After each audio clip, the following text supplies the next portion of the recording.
It's, I think, a mistake for people to think that you start and then right away it's gonna be a success. I've been doing this 7 years. When I started, there was no Instagram. I started with a blog. It took a very long time to build the relationships and the network that I have right now. I would say it was 100% dedication from the start and a non-stop thing. So now the result is that I work with the brands that I truly love. I do amazing collaborations, but it took a long time. I would say the past 4 years, I'm really doing this as a proper full-time job. But before that, it was really just a lot of input, and that's a mistake. People get into this influencer marketing right now. They are like, oh my god, I see them travel, they wear all these luxury clothes, and of course it's super appealing, but in the beginning I did not work with Chanel.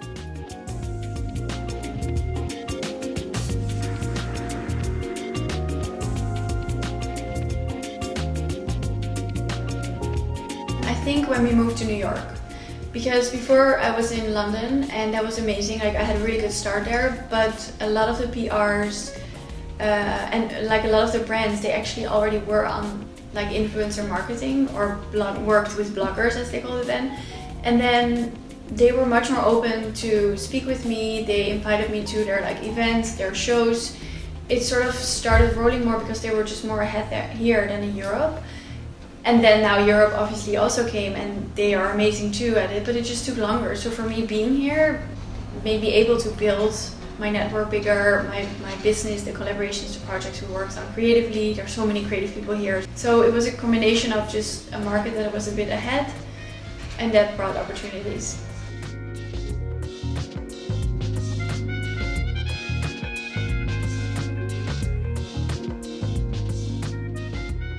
Yes, now I can totally say there is a difference. They're 7 and 5, so now they're in this phase where they're really becoming their own person, other than just having this character going out. Now they're in school, they have more opinions, and I think it sounds stereotypical, but it is true. My girl is more emotional in many levels, so if she does something and I would not like it, it would get an emotional argument if I would go on it in an emotional level. And if we just make it very rational, she's fine. But she responds very different than to my son, who is much more rational. He's very relaxed and no fuss. And I mean, I think it's really great that it's that way, but it's definitely, we learn every day how to approach them and how to deal with these situations.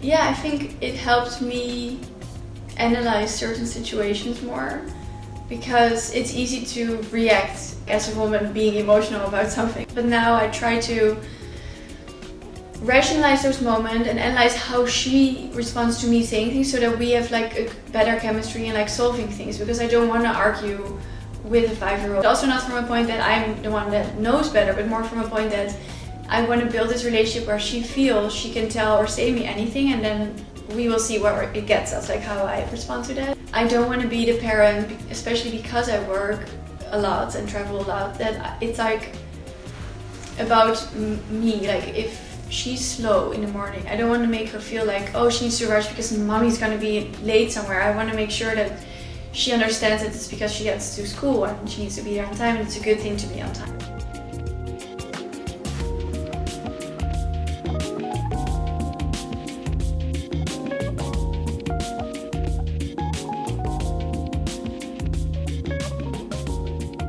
Well, I guess it's just that it's a lot of work and it's non-stop. I did not have maternity leave. I mean, I took 2 weeks off, I guess, but then things start again, because it was a one-man show for a long time. I had some creative people, photographers, work with me, but for a long time it was a business that I ran. So if I was not replying emails, then nothing would happen.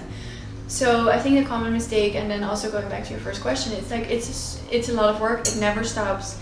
Sometimes I make jokes about the fact that I'm thinking in Instagram photos. I go somewhere and I'm oh, this could be a good Instagram photo. And seriously, I should enjoy this moment and not think about the Instagram photo. But it's part of my business, and it's my heart is in it. So yeah, I think it's exhausting and it's amazingly rewarding, but it's a lot of work. Yeah.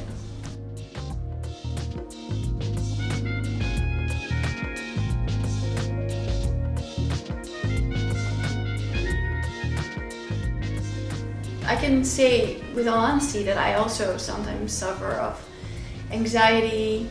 I don't want to say depression because that's not the case, but I get that people get depressed by it because you see a perfect thing on Instagram and the real life behind it, it's hard to show because the problem is that people don't want to see that. Like, they don't engage with a photo where it's not like beautiful or well done. They would if there's a story with it, but it also depends on your whole brand. You know, this is the thing. So you're constantly balancing between showing what's real, showing what your audience wants to see, and building your own brand at the same time.